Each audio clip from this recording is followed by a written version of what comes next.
জমি মাফিয়াদের বিরুদ্ধে আধিকারিক জমি মাফিয়া অশুভ আতাতের বিরুদ্ধে জমি থেকে পাট্টাদার উচ্ছেদ মানব না। মাফিয়াদের স্বার্থে জমি থেকে কৃষক উচ্ছেদ মানব না। এই দাবিতে আমাদের সংগ্রাম কৃষক স্বার্থে আমাদের সংগ্রাম মাফিয়াদের বন্ধু তৃণমূলের বিরুদ্ধে পালি মাফিয়াদের বন্ধু তৃণমূলের বিরুদ্ধে জমি মাফিয়াদের বন্ধু তৃণমূলের বিরুদ্ধে একজনের জমি অন্য নামে রেকর্ড হচ্ছে কেন? পিএলআর ও বিডিও জবাব দাও।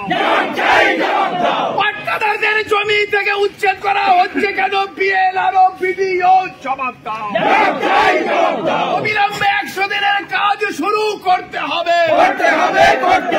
100 দিনের কাজ বন্ধ কেন? বিজেপি তৃণমূল জবাব দাও। 100 দিনের কাজ বন্ধ কেন? বিজেপি তৃণমূল জবাব দাও। আবাস যোজনায় চুরি বন্ধ করতে হবে। আবাস যোজনায় সব গরিবের নাম নথিভুক্ত করতে হবে। জমি চোরের বিরুদ্ধে জমি লুটের বিরুদ্ধে জমি মাফিয়াদের বিরুদ্ধে অবিলম্বে পিএলআর অফিসকে জমি মাফিয়া মুক্ত করতে হবে। পিএলআর ও জমি মাফিয়া অশুভ আতাতের বিরুদ্ধে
অবিলম্বে পিএলআর চত্বরকে ধারার মুক্ত করতে হবে। এই দাবিতে আমাদের সংগ্রাম। অবিলম্বে পিএলআর অফিসকে ধারার মুক্ত করতে হবে। এই দাবিতে আমাদের সংগ্রাম। ইনকিলাব জিন্দাবাদ, সারা ভারত কৃষক সভা জিন্দাবাদ, সারা ভারত কৃষক সভা ক্ষেত মজুরি উন্নয়নের টাকা আজকের ব্লক ডেপুটি সভায় দলে দলে যোগ দেন। কৃষক সভা ক্ষেত মজুরি উন্নয়নের টাকা আজকের ব্লক ডেপুটি সভায় দলে দলে যোগ দেন।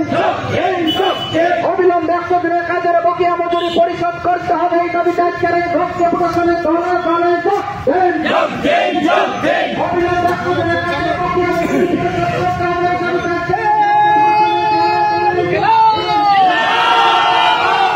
জমি চোরের বিরুদ্ধে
সারা ভারতকৃষক সভার নেতৃত্বে আজকের ভোট ডেপুটেশনে দলে দলে যোগ দেন।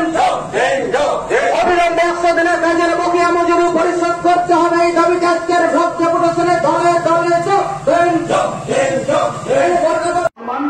অন্ততপক্ষে এইভাবে অনুব্রত মণ্ডলের মতন একজন সমাজ বিরোধীর পায়ের তলায় লুটোপুটি খেত না। এটা তারা লজ্জিত নন, কিন্তু আমরা লজ্জিত।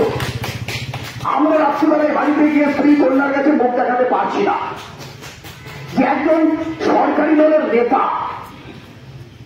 জেলার সাধারণ মানুষ, জেলার বিরোধী দলের নেতা, বিরোধী রাজনৈতিক দলের কর্মীদের গালাগাল দিয়ে যে অভ্যাস, তিনি সীমা ছাড়িয়ে কোথায় পৌঁছেছেন। যে একজন থানার ইন্সপেক্টর, তার চেহারা ছবি থেকে যা মনে হলো ডাইরেক্ট পরীক্ষা দিয়ে ইন্সপেক্টর হয়েছে। আমার পরিবারে অন্ততপক্ষে একজন আইএস, একজন আইপিএস আছে।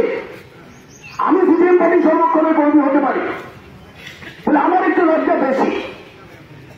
গত পরশুদিন রামপুরহাট থানার আইসি ছিলেন, হাওড়া জেলায় ডিএসপি এই পদমর্যাদার আধিকারিক হয়ে অবসর গ্রহণ করেছেন একজন অফিসার আমাকে ফোন করেছিলেন। উনি বললেন, দেখবেন এবার পুলিশের মধ্যে বিস্ফোরণ হবে। আমি তাকে শুধু একটা কথাই বললাম, আর হবে কবে? আর কতটা নিচে নামালে পরে আপনাদের বিস্ফোরণ হবে? এটাই তো ভেবে পশ্চিমবাংলার মানুষ আমরা করে পাচ্ছি না। আর সংবাদ মাধ্যম দেখুন, এখন জেলাতে অনুব্রত মণ্ডলের অনুদান বেশি।